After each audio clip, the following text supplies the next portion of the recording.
За намайг Батсайхны Батуулд гэдэг. За анагаах ухааны хүрээлэнд дотрын эмгэг судлалын чиглэлээр судалгааны ажил хийдэг судлаач байна.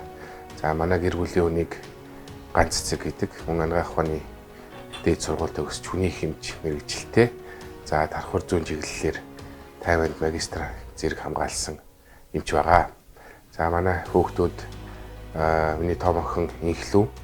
За 24 дугаар сургуулийн 7 дугаар ангийн сурагч. За дунд хүү маань Ингүүн 24 дугаар сургуулийн 4 дугаар ангийн сурагч. За баг хүү Ирнүү маань одоо 8 сартай ийм гэр бүл байна.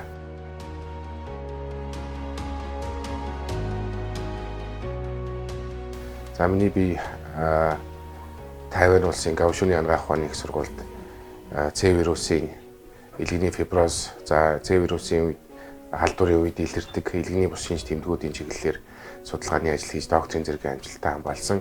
За энэ чиглэлээр бас нэлээд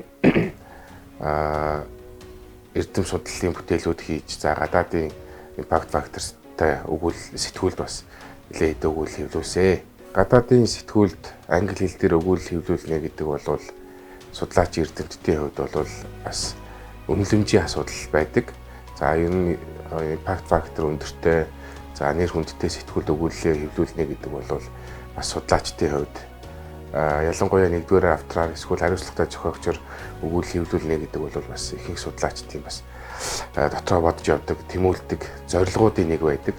Тэгэхээр энэ чиглэлээр бас өөрийнхөө хэмжээнд бас өндөр импакт фактортай, за Journal of Hepatology юм уу эсвэл Lancet гэх мэтлэн сэтгүүлд бас нэгдүгээр автораар хариуцлагатай зохиогчор өгүүлэл хэвлүүлэх ийм зорилготой ажилладаг.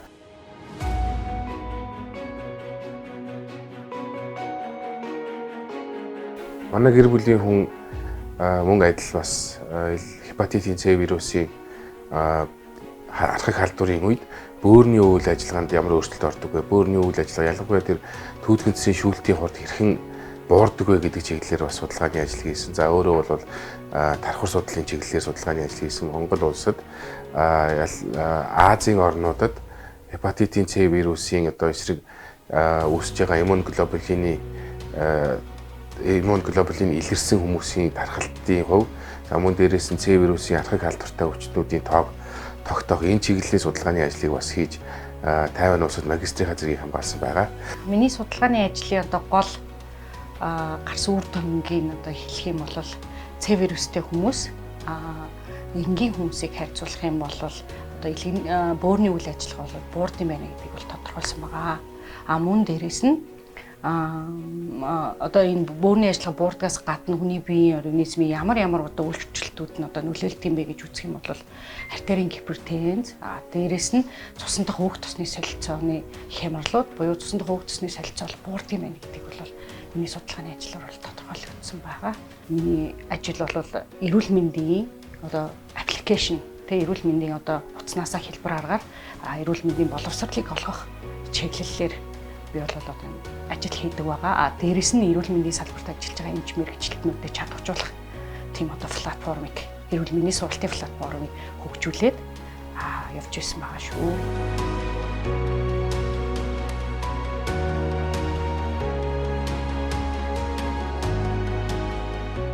За бид бүгд бол бас залуу гэр бүл учраас ялангуяа энэ чиглэлтэй дүүргийн 2 дугаар хороо гэдэг бол хотын төвд байршилтай байдаг. Тэгэхээр бид бүгд бас энэ одоо хотынхоо төгжрлийн асуудалд өөрсдийн хувь нэмрийг оруулах үүднээс бас автобусаар зорчиж одоо ажилдаа явдаг. Манай хүрээлэн бол улсын 3 дугаар төвлөлт дээр байрладаг. Энэ хоёрын хооронд бол автобусаар зарим тохиолдолд бол явахыг ирмэлзэж, за энэ бол бас өөрсдийнхөө хотынхоо хөгжилд оруулж байгаа хувь нэмэр болов уу гэж бодож байгаа.